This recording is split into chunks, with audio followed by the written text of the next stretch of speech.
Most people get worried too fast when KashKick stops paying, or their withdrawal gets stuck.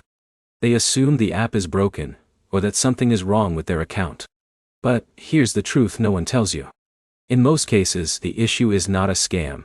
It is a mix of verification delays, offer tracking problems, or payout conditions not being fully met. Quick promise. In this video, you will learn exactly why KashKick payments get delayed in 2026, how to fix common withdrawal issues, what to check before contacting support, and how to avoid getting stuck again in the future. Let's start with the most common reason. KashKick usually pays users through PayPal, but before you get paid, your earnings must be fully approved. That means the system has confirmed your completed offers or surveys. For example, Alex completes a few game offers and expects instant payout.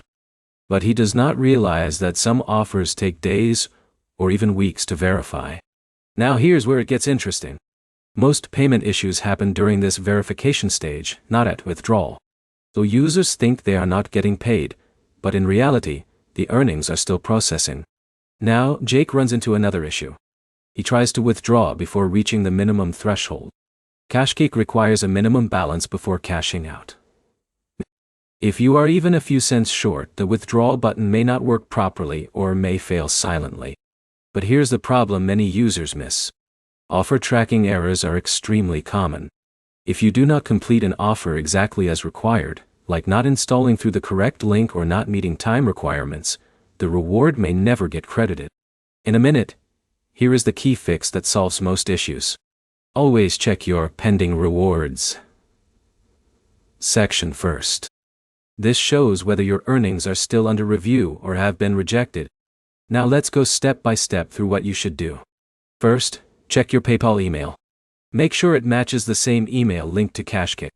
A mismatch can delay payments. Second, review your account status. If you recently changed devices, used a VPN, or cleared cookies, the system might flag your activity for review. Third, wait for processing time. Some payments are not instant. They can take several business days depending on offer providers. Fourth, if nothing changes after the waiting period, contact support with screenshots of your completed offers and pending balance. So is KashKick actually paying? Yes, it does pay users, but only when all conditions are properly met. Most not paying issues are actually delays or tracking problems, not permanent failures. To summarize, KashKick payment issues in 2026 usually come down to verification delays, incomplete offers, or threshold problems. Once you understand how the system works, most issues become easy to fix. If this helped you solve your payout problem, like the video, comment your experience, and subscribe for more real app troubleshooting guides like this.